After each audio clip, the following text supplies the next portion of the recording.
way to success for budding engineers. Thank you with us today. We are delighted to have with us experts from the industry and academia for the discussion. On behalf of GHRDC team, I warmly welcome our expert panel of members. GHRDC, as many of you would be aware, is a 26 years old education research firm dedicatedly working in the education sector in the area of ranking, training, mentoring, and research with the sole aim of working on upgrading the quality of education in various sectors and benchmarking the best of the educational institutions in our country. The transition of students into engineering professionals is vital for driving progress, addressing global challenges, and improving the overall well-being of societies. The skills and expertise of engineers contribute to technological, economic, and societal advancements on both local and global scenarios. Today's topic is about the significance and progress of turning students into engineering professionals and what does it take for them to reach the milestone of becoming dynamic, human, and front runners of innovations. We'll now be inviting our distinguished speakers to talk about this exciting topic. Also, I would request our wonderful attendees to type in your questions for our speakers in the chat box given, along with the name of the speaker it is addressed to. Now, I would like to introduce our eminent speakers for today. Mr. Manish Arora, a dynamic engineering graduate from BIT Mesra Ranchi, went on to complete his master's from the University of Texas, USA, and then gained his MBA degree from Indian Institute of Foreign Trade, New Delhi. Donning many hats, Mr. Arora is certified in leadership from MIT Sloan, a digital marketing strategist from Kellogg School of Management, as well as financial analysis expert from IIM Kozhikode.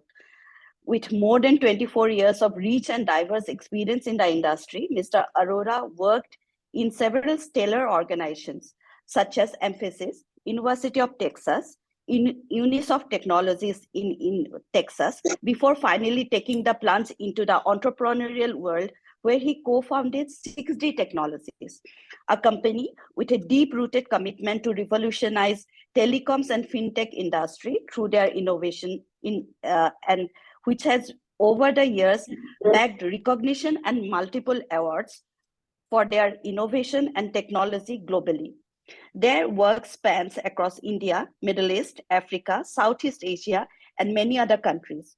With such a diverse, rich knowledge and experience, Mr. Arora is the ideal role model for budding engineers of today who has experienced of both the worlds of being a corporate leader and now being a front runner as an entrepreneur on the mission to constantly innovate and inspire. At his personal level, he's a passionate traveler and an ardent movie buff, and ensure that he does not miss out on any new releases, no matter which part of the world he may be in. We warmly welcome to our webinar today. Dr. B. Bharti. Welcome. Dr. B. Bharti is a highly qualified. Use Dr. Bharti once she's here. Sure. So Manish, we warmly welcome you, and we can start off at least with our first question. We have a house full today, it seems, an ever-increasing list of participants who are ready to hear your wise words. And with such a stellar background where you have the right eclectic mix of both corporate leadership as well as an entrepreneurial, taste, I think you're just the right role model for our engineering live on our social media platforms as well as on today's link. So I'll start off with a very controversial question with you first, which is, often something in the mind of engineering students. Success is a word which everybody is running after, and as engineering students or as students of whichever subject, we always kept thinking that, okay, we have to be successful, and we had our definition of success, and for some it meant money, for some it meant power, for some it meant IPO, for some it meant something else. I don't know, but it kept varying with our changing times and era. So now that you've had a very satisfying stint of 25 years plus of both corporate and entrepreneurial experience, how would you define success for our engineering students today? This makes a very, very interesting question. And I think you yourself mentioned that it's quite a controversial topic, and I agree. I think there's no one thing that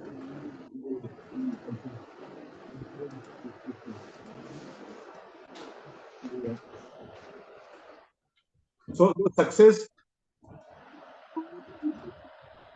in various ways.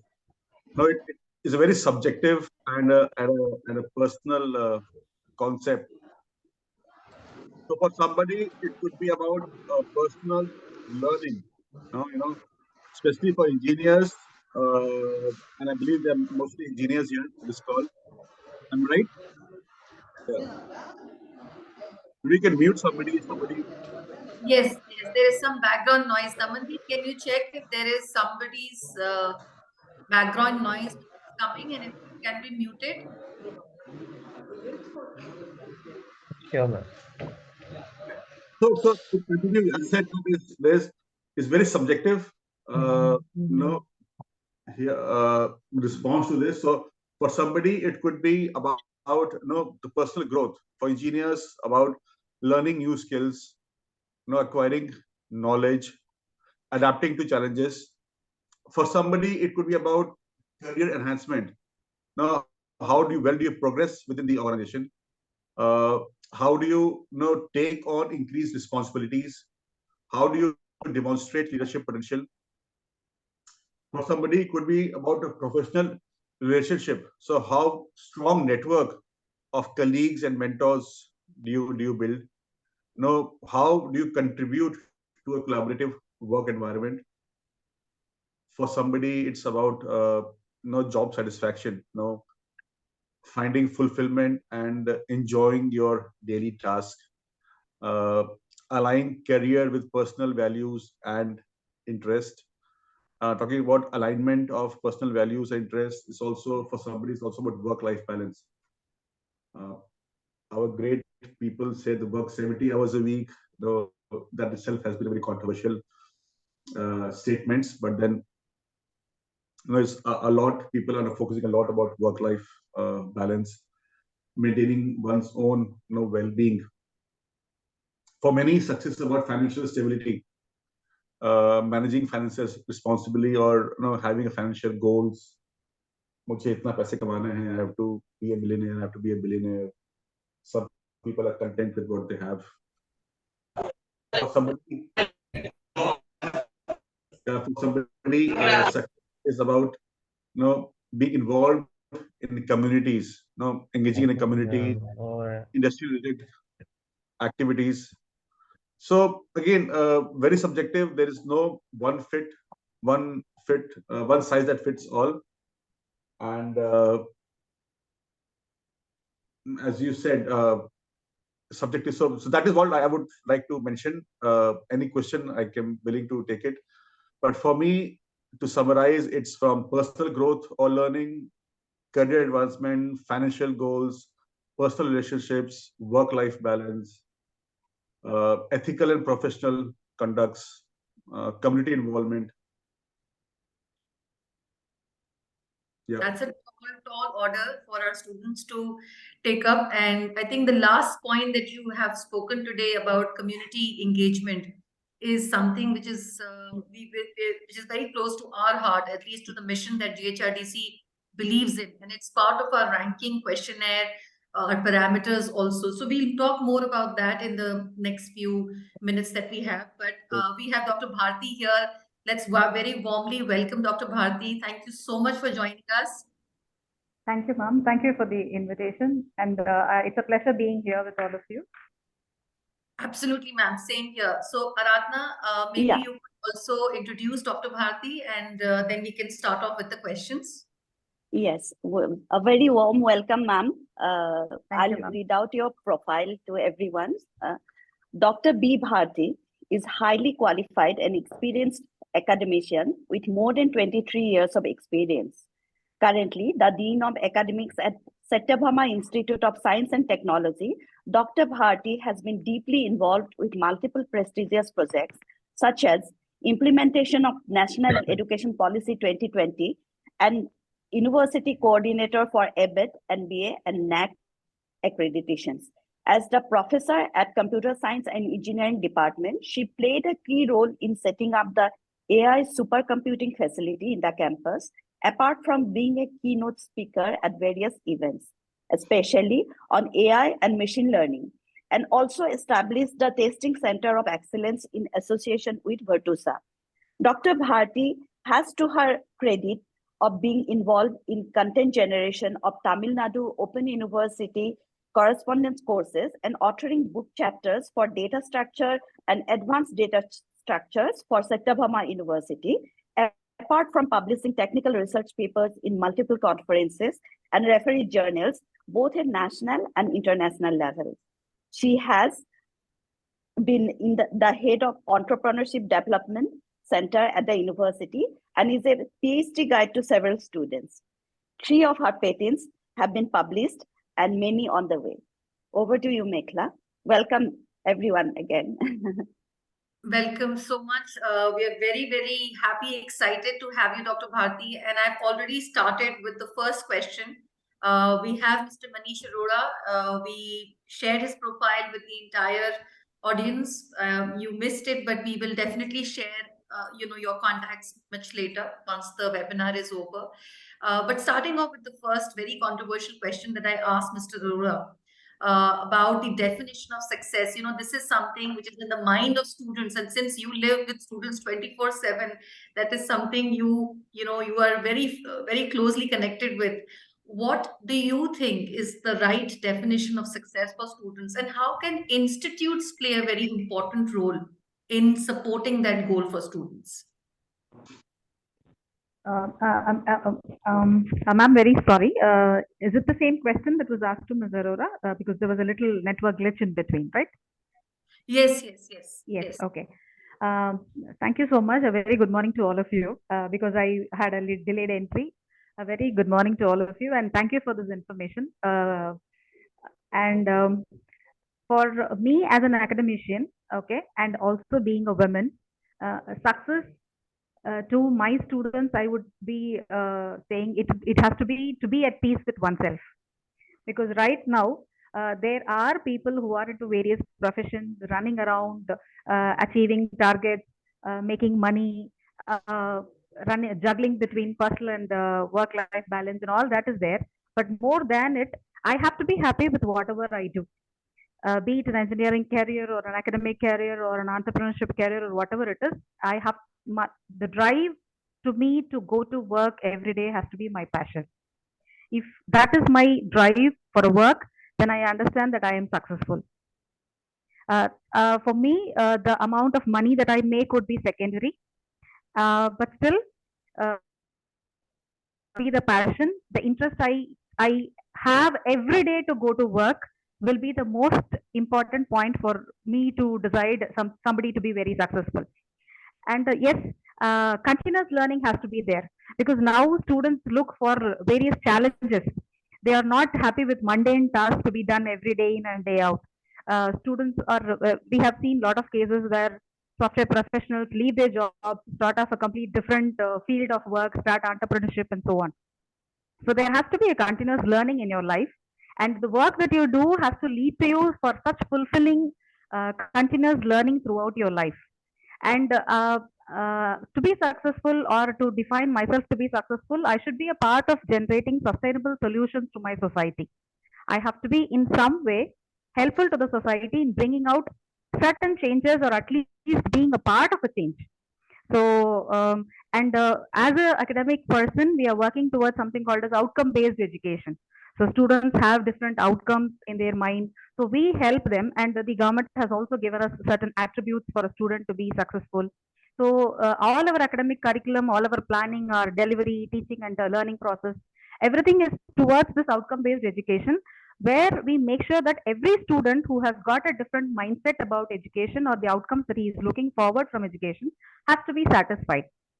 So he should have a holistic development from the education that we give him for the 4 years or 5 years or whatever it is.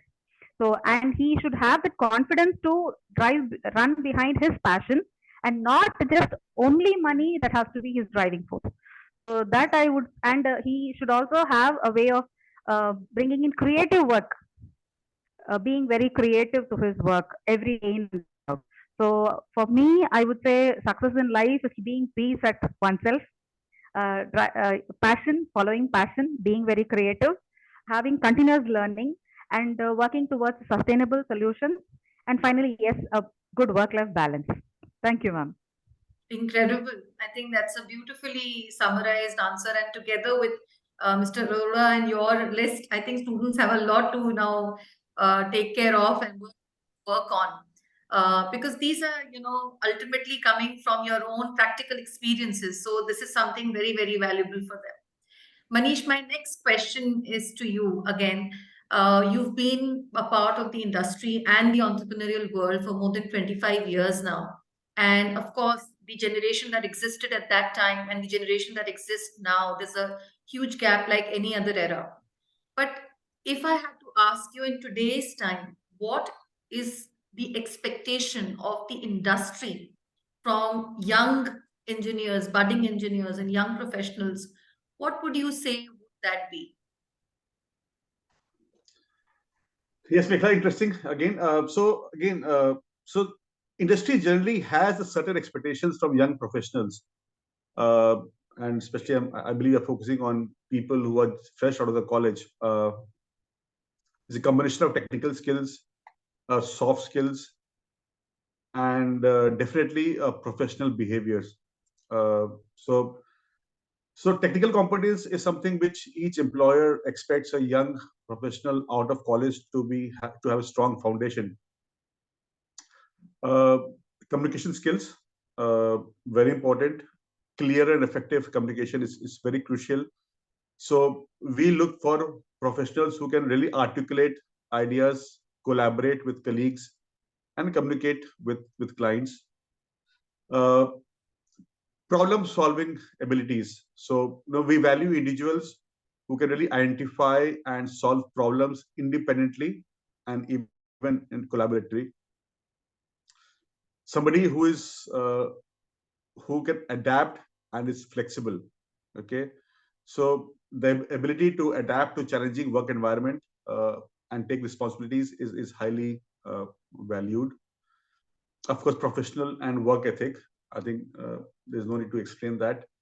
Uh, Teamwork, collaboration. So the ability to work effectively in a team is very, very important. Uh, so somebody who can really contribute to a positive work environment. So that really helps. Uh, we all talk about leadership, but we really look very early stage in the engagement, that what potential does he have to be a leader, or does he show leadership potential even at entry level roles. It's not only about when you grow in mid management or senior management. Even entry level roles, when you get a group assignment, you see who has a drive, who is somebody who takes the lead. And of course, it helps to have somebody who is good in networking and building relationships. So it's very important for their own career growth as well. So we value individuals who can really network effectively, especially when you talk about some roles like sales or marketing, where the idea is really to uh, reach out to new set of people, engage them.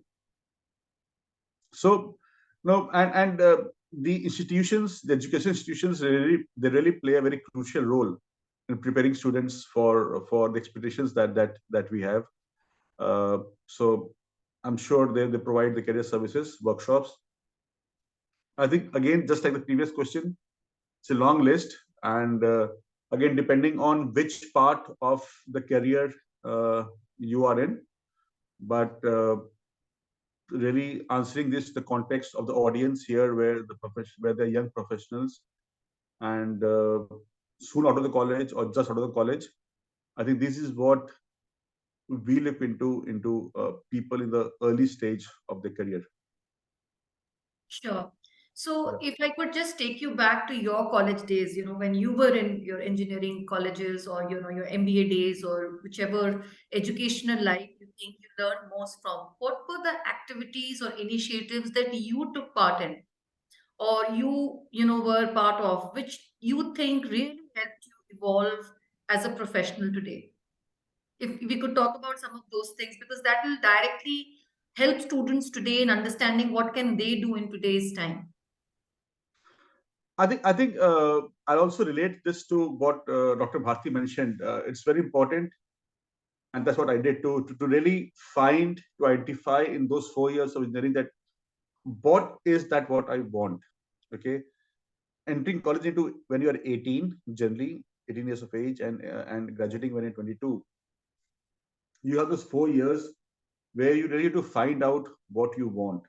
Okay, few things like communication skills, networking skills, being adaptable or flexible. I think that is something that comes from your teenage period itself. It's not about a college that will teach you. Yes, college really helps, collecting workshops and some public speaking activities, projects, presentations to really help you enhance your communication skills. But that I believe is something which is acquired before you join a college, right from your school days.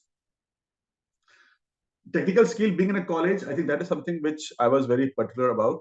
That one has to, that is a hygiene now. All of the things really come on top of that. So I think one has to be at that age, one has to be a jack of all, be it technical skills, be it communication skills, be it leadership skills. And it's only with time that when your career shapes up, you really see, like for example, when you're into fresh into a job, technical skills matter more. As you grow in the career, your soft skills, though it was required in your early phase as well, but that takes precedence over your technical skills. So to answer your question specifically, I think technical skill is what I think one should really prioritize, and I did prioritize because that is what I was in college for. At the same time, joining activities, I was a member of IEEE club, so connecting workshops, seminars, raising funds. That is where one had to a little bit extrovert, go out of the comfort zone, reach to industry to raise funds, and that really tests your networking skills, your communication skills. uh, Organizing such activities, events also teach you teamwork and how do you collaborate. So yeah, I was focused on technical skills and always hungry to learn newer and newer uh, things, and testing waters. Is this something which will work for me? Do I like this? Do I don't like that? There's no, again, just in life is not 0 and 1. It's not binary. Life is very gray. So you have to really see which shade of gray you know works for you. Right. So I think again, that's a very useful list for our students today who are, watching this and who are taking a note of some of these things. And I think they have a lot to work on. So being very active is what you're saying in the campus, being a part of various initiatives and activities, being involved in technical skills, communication, networking, and really being involved in as many engagements as possible to really see your growth and learning taking another level is what you're trying to say, in my view. Dr. Bharti, my next question is to you. We often talk about skills for students, which are most important. And even as an academician, I'm sure you keep talking about those skills with your set of students time and again. So this is for our set of students who have been, asking us for the last many decades, what are the skills that we should work on? What would you say are the topmost skills that you would recommend for them to work on? And when I say skills, I also mean one is technical skills or soft skills, but the other aspect would be emotional skills, because coming into a corporate life or an industry is in itself a very challenging, transformative phase for them. So what kind of skills would you suggest for them to, work on while they are still in their college years? Okay, so as you were telling, the first challenge that they have is to have a transition from a student life to a corporate life. So, as an academician or a person who's also a professor in a department, I would say it is a big challenge for us to first train our students mentally to take up this challenge. There are a lot of hours of time that we spend and tell the students that it is not going to be as easy as you when you go out of these 4 years. There's going to be a lot of challenges in which you will have to act as a leader, act as a team player, and act as a last end of the team to still complete your work. And we also keep telling them that leadership is something that they'll have to own it. Leadership is not going to be just a name or just a designation. It is about owning responsibilities, taking timely decisions, and empathizing with the end user or the customer and understanding their problem and trying to give solutions for their problems from their perspective. So this is something that we want the students to train and get acquainted with apart from the technical skills, soft skills, communication skills, and all that. So we in our institution, we do train our students for peer placements right from the first year. We start training them on soft skills, communication skills, technology skills, and most importantly, we also help them to balance on their emotional quotient because that is very important. So we have a psychological counseling sessions also arranged for our students so that they become prepared for the outside world when they go out. Most of the time, it so happens a student who performs very well in our academics, when he enters into the company, the first 3 months something happens, he becomes panic because he is given with a lot of workload, and he becomes depressed. And we have seen certain cases like that. So we changed the methodology of training our students, not just teaching him technically. Domain knowledge is alone not sufficient, is what we have understood over the period of time. And so we are trying to give him a holistic learning of all the aspects of life. So I hope industries are looking forward for a student who has a good aptitude to learn, be a team player, being very creative. And apart from that, okay, we have certain new initiatives which are done, which is called as community internship. We ask the students to go out into the society, find out what is happening in the society. It can be in your street, in your house, or in your locality. It can be anywhere. Find out what is happening. You find out that there is some lacuna is available, and if you can provide a solution for that lacuna technically, okay, come back with a solution. Come back with an empathized report of what is the consumer asking you for. Okay, so I think we are trying to give him that perspective of looking at the problems so that when he enters into the industry, he will not be only a technical nerd programming or trying to solve solutions in the industry. He will also understand the problem with a big perspective and come out with better optimized solutions. So we are having a lot of clubs for the students. So it is not only technical clubs that we also have dance club, music club, arts club, theater club. Okay, so there are so many clubs which help the student to also have an idea of what are the various things that he can carry out when he goes out the industry. So when I say in the it is not that we have only technical students coming up. So apart from the knowledge, apart from the skill set, apart from the communication, it is important he has confidence to the society, that ability to own responsibilities when he goes out into the society. So that kind of a training and nurturing has to happen in the period of graduation. And as we say, charity begins at home. It also should have from the early forming years of the student. We are just adding up to the available cake, or we are trying to mold up to the clay which is already there. So the kind of efforts that we put is to bring out a holistically developed student. Thank you, ma'am. Thank you. Thank you so much. Actually, I think yes, yes, please, please go ahead. since I graduated last 24 years back. I think it's very interesting to learn from Dr. Bharti the way institutions have now adapted to the new world. I was very interested to learn about the community thing she mentioned, where she sends her students outside the street and the community to at least find out know the community issues, and so that is something very interesting. I learned for the first time. I'm Thank you, sir. sure Thank you. students who graduate now are much more ready for the industry than they used to be, 2, 3, 4 decades back. Correct, sir. Correct. Thank you. Thank you. Yes, yes, absolutely. I think as a engineering education sector industry, we have really come a long way. And like I was mentioning to you even before we started today, that our methodology of engagement has changed, our curriculum has changed, the way we have now started inculcating skills in our students has changed. So it is something all happening for the better.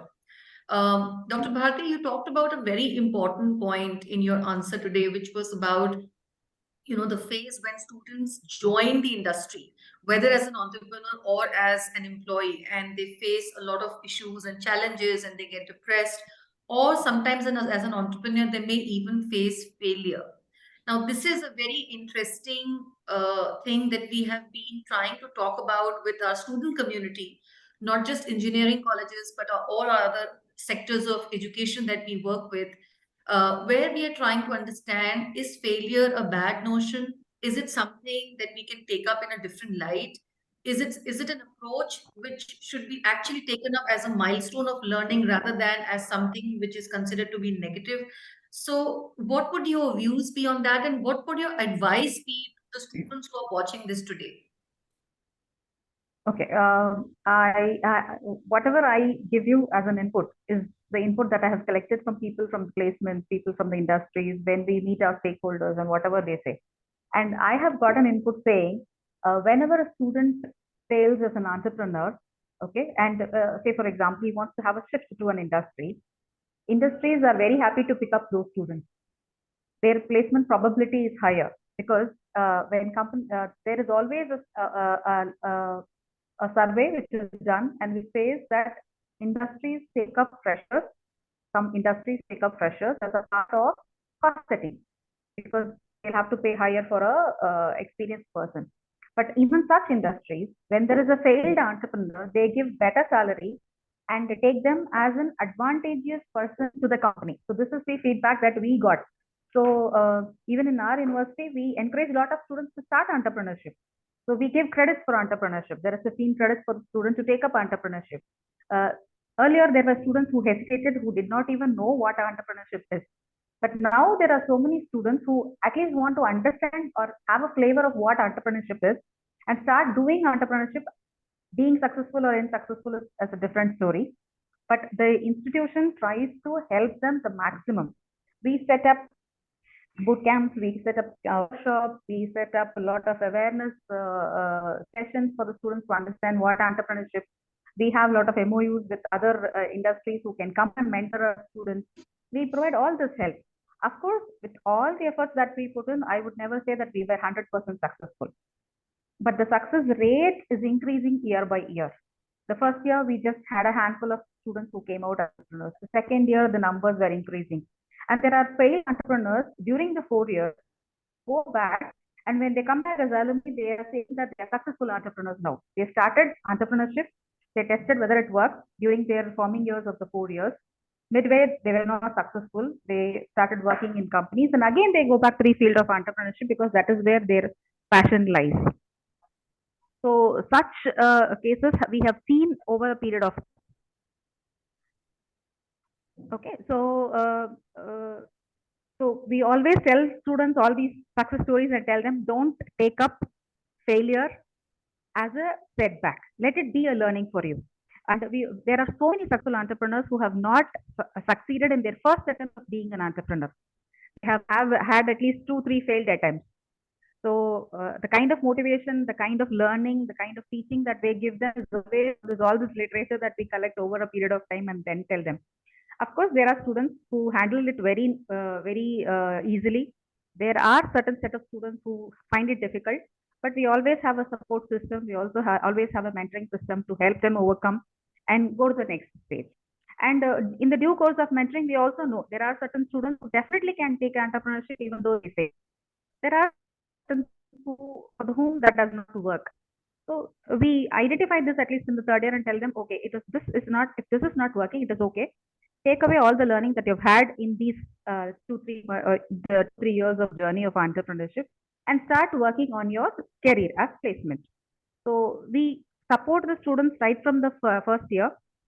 In fact, from the fourth semester, we start classifying our students into these categories, and we start training. We give them enough support to go on to different facets of placements and entrepreneurship.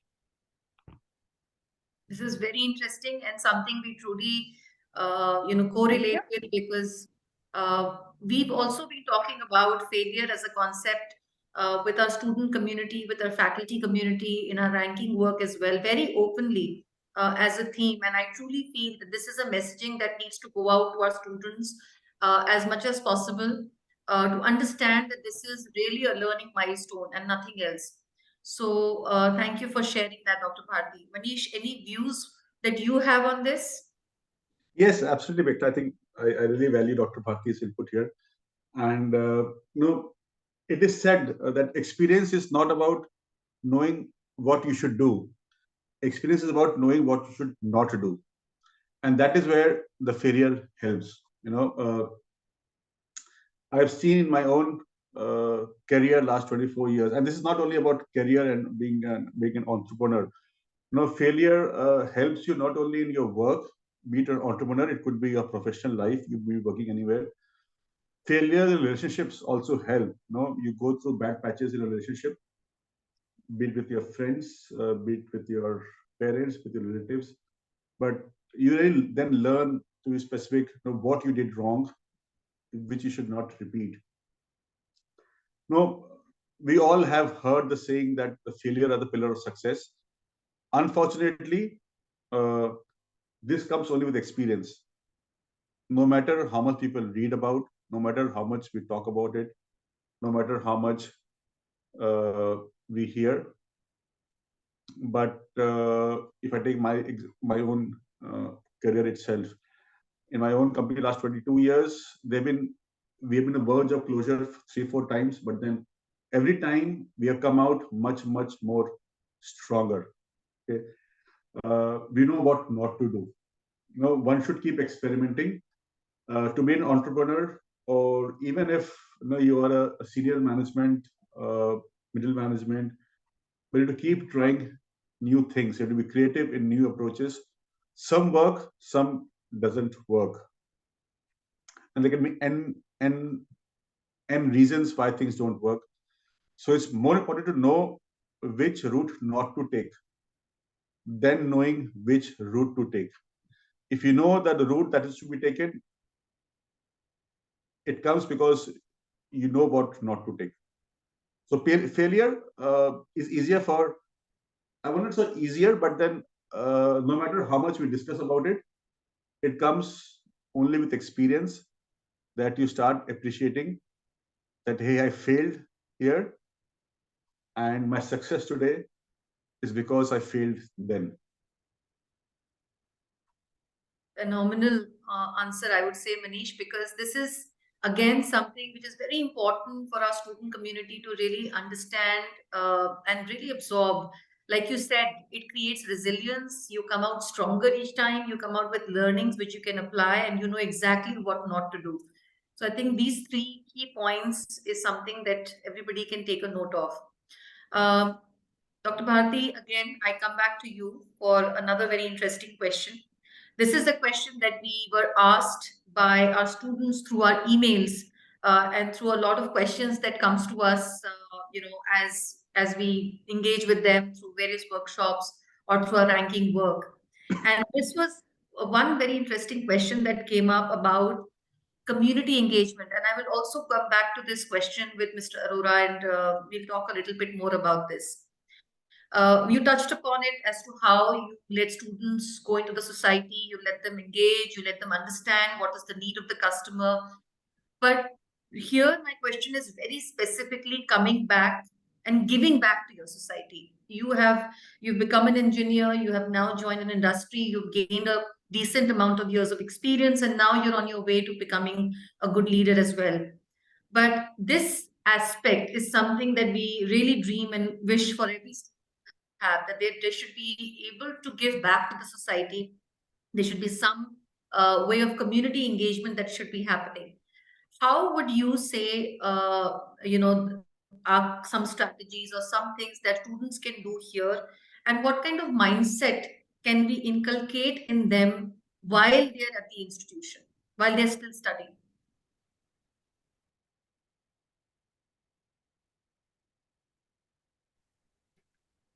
Okay. To answer this, okay, I would say it this way. As we said that we encourage community internship. Okay, so our institute has taken up the responsibility of fostering 7 villages, which is around the institute. And there are around 35 government schools, corporation schools, and underprivileged schools in this region. So when we say community internship, we ask our students to first go through these places and understand what is that is happening in the society for them. Okay, what are the privileges that they have, and what are those things that they don't have. So that is the first exercise that we do, and I would say this actually acts as an eye opener to the student to understand how privileged is he and how many of opportunities he has already had being a student at the university and living with his family. Because we have students who are acid attack students, who are underprivileged students, who are child abuse students. All these NGOs and everything come under these villages. So we ask our students to first go to those places, understand what happens to them. So this in one way brings in a kind of I would say a responsibility of a thought process to the student, and he tries to understand, okay, there are so many who still don't have access to the basic needs. I am somebody who's having access to a lot of things, and if I have to be a human, if I have to become very responsible, then I have to give back something to the society. So that is where we start, and I think this kind of exercise that we do actually help. Sorry. Can I go, Arnab? So, sorry, Dr. Bharti. No Yeah, problem, no problem. Please you're continue. Yeah, Please continue. yeah. Yeah. Okay. So I think this kind of exercise helps us to directly answer your question. So the student understands where he is and how privileged he is and what he can give back to the society. So giving back to the society need not be a solution to a societal problem, or need not be in monetary terms, or need not be a big step towards the upliftment of the society. It can be as simple as being a part of as a volunteer in an NGO, or being a part as a volunteer in an activity which happens in his place, in his surrounding. So yes, he can come out with solutions with his technology knowledge that he has studied, he has gained throughout the period of years. He can do so many things, but the expectation is not at that end. The expectation is start small. Our aim is to first make him realize that he is somebody who can give back to the society, and it is his moral responsibility to do so. That is the first step. Giving back can happen in number of ways. So our students, even when they are there in the college, when they are doing their graduation, there are so many students who are part of who are working as volunteers in various NGOs. There are students who take part in this volunteering activity on Sundays, be it a simple being on the traffic situations, or being cleaning the beach, or even going to the villages, being part of this NCC NSS activity, or going out of the way to help people during the rainy season. So there are a lot of volunteers also coming who are there in the institute. So I think that this is the starting step. Once he understands that I can give back in various forms, then I think the student will, depending on his stature in the society, his giving will increase. His giving back, the volume of him giving back will actually increase. Uh, and there are no constraints, or there are no norms saying that I'll have to give back only in this form. So I think the student will be able to find out his own way of giving back to the society. Our aim is to just to make the student understand that giving back to the society is not an obligation. It is a moral responsibility as a human being living in this world. Giving back to the society is very, very important. So that is what we try and do here. Thank you. That was very wonderful. I think the initiative itself that you're taking is extremely noble and something very relevant for all of us to take back. Manish, any views that you would have on community engagement and giving back to the society? We've talked about success, we've talked about getting it all, we've talked about skills that they should be working on. But when it comes to this important element of success that we can also say is an important definition, giving back to the society or community engagement, what would be your views on that? I think Dr. Bharti has covered a lot about it. I'll give a very different. I'll give other side of the coin here, and something to motivate the students why they should do this. I mean, Dr. Bharti covered what they can do. Let me cover why they should do it, and maybe kind of give them a carrot to do that. Now, again, I know probably you're doing a bachelor's right now, and many of you would be aspiring to go abroad for your masters. So if a lot of weightage nowadays is given to the community service that you have done. So where the evaluation for your admission for your masters and graduation courses, there's a lot of weightage given to community service and whatever you do. And Dr. Bharti has given a long list. I need not repeat that. So that really enhances your profile. So do a considerable community service. Getting admissions into good colleges is not only on your academic profile, is also about the community service that you have done. Even if you're not pursuing your graduation or post graduation and you're pursuing a career in MNC or in any company. Nowadays, we as an organization are mandated by the government to do a CSR.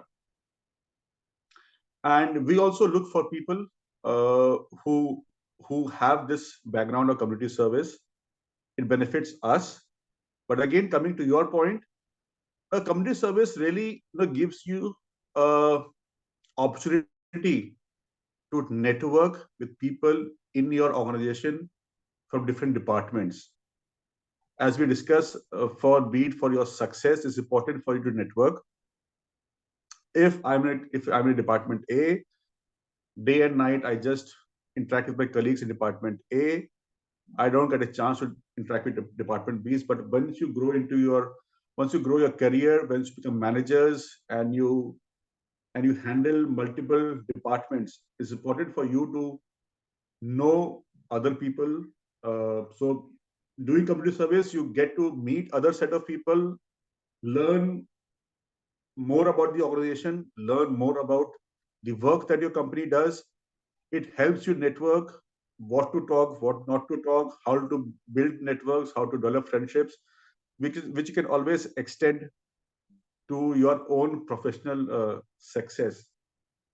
So what to do, Dr. Bharti covered. Why to do, be it you're pursuing your further studies or you join a company, it will really make you a more complete person and help you grow in your career as well. Yes, Mekla. Right. Thank you. Thank you so much, Manish. We have some questions from students who we get from, and some backup or questions from the audience from our previous webinars also. So I think we've already asked one of the questions to Dr. Bharti, but there is one question still there which has been addressed to the industry. So Aradhana, would you like to take up that question? Yeah, this question is for Mr. Arora. The question is, while recruiting prospective professionals from engineering institutes, what are the differentiating crucial elements you look for in the students, irrespective of the brand and academic standing of the institute?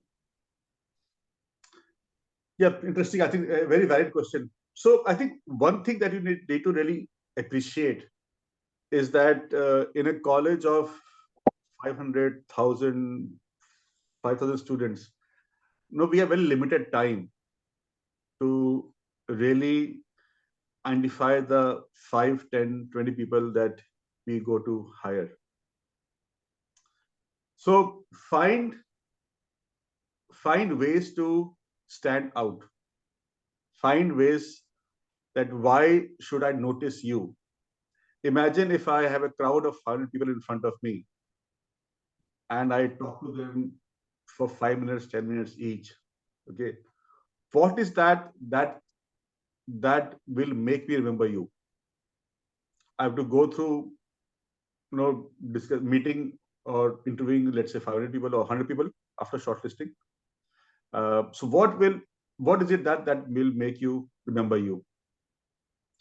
I think if you're already in a college, have already got admission after a, a tough entrance exam, we generally don't doubt your technical skills unless your performance in college has not been great. So technical skills are generally are already shortlisted. So there are generally, if I see the process, there's generally a written paper, MCQs which are shortlisted. So that is already taken care of. So what we look for is the communication skills. We generally have some trick questions to catch you off guard, and how smartly you address that. Again, because no life or career is such that you'll always be caught off guarded, and it's about how do you handle such things. So definitely, it's given to have a good technical skill, which is identified through your academics of last 4 years, also through the written exams. Soft skills is what we generally see in the interviews. And besides this, some tricky questions to really see how do you handle uh, an unforeseen situation. But no, do stand out. Be it I don't know in what way is your placement happens, but if you have to give your resumes, no, the resume has to stand out. If you have to make a video of yourself, no, do differently. At times, no, we make fun of people who are not differently dressed in a bright cloth. I mean, though it's not relevant for interview, but bright clothes. But then the idea for them is just to stand out. No, the people who make uh, politically incorrect statements, they're just trying to market themselves. They just want to stand out.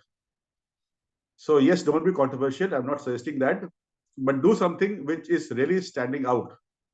If it's your resume, the draft, the content should stand out. And remember, I don't have much time.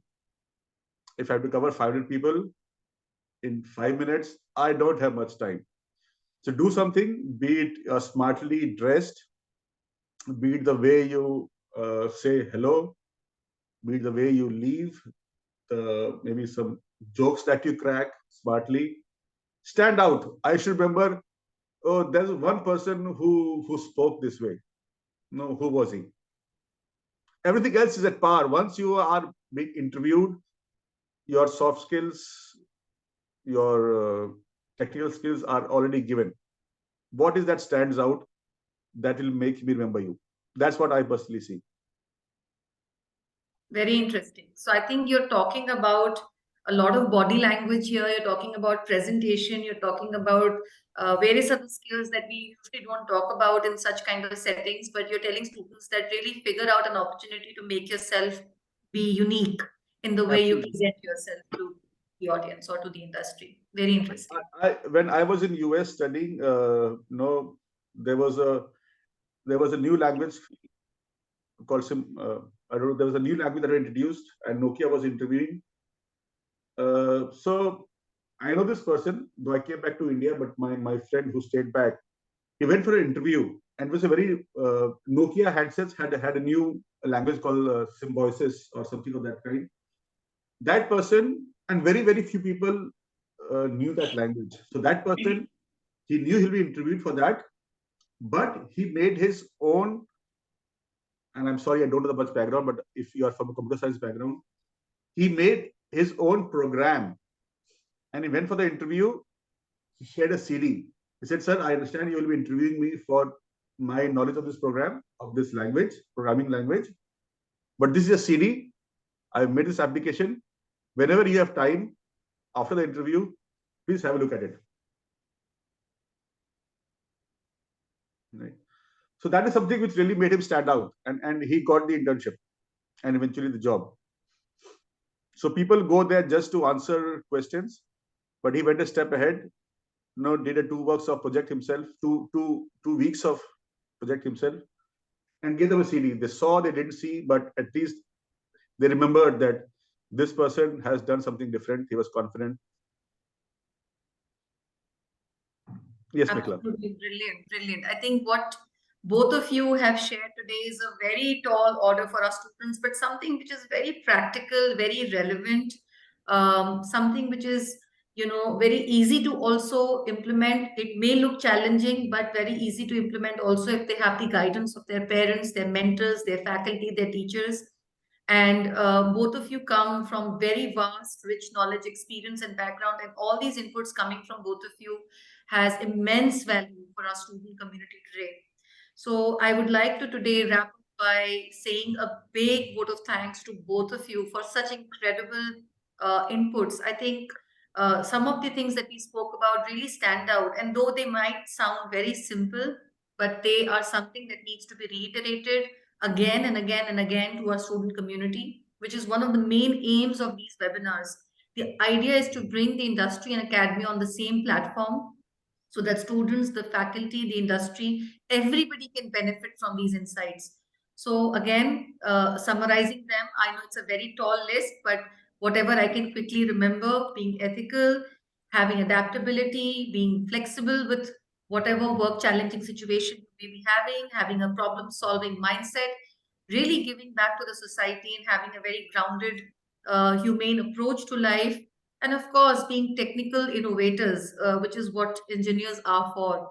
And like ma'am said, go out in the society, engage with people, understand what are their issues, and come out with solutions which can really help them. I think these are some beautiful insights that we have listened from both of you today. I can't thank both of you enough. We will also connect the two of you a little later once we're done with the webinar. And this webinar is being live. It's also going to be shared on a recording with both of you. Thank you so much once again to both of you. Aradhana, over to you for a closing note, and thanks. Yeah. Okay. This was a very fruitful and enriching discussion. On behalf of the GHRDC team, I would like to express my appreciation and gratitude to all the participants for taking out the time to attend the webinar. Our sincere thanks to our panel of experts. Their presence have been invaluable and undoubtedly has made this webinar a great success. Thank you so much once again. Have a good day, everyone. Thank you. Thank you so much. Thank you. Thank you, Mr. Arora. Thank you, Dr. Bharti. Thank you so much. Thank you. I hope you enjoyed it. Definitely. We did have a great time. Thank you. A lot of learning from me also from Dr. Bharti. Yeah. Thank you, sir. Thank you very much. Thank you. Thank you. Thanks so much. Have a great weekend. Thank you. Bye-bye. Thank you. Bye. Bye. Bye. Bye.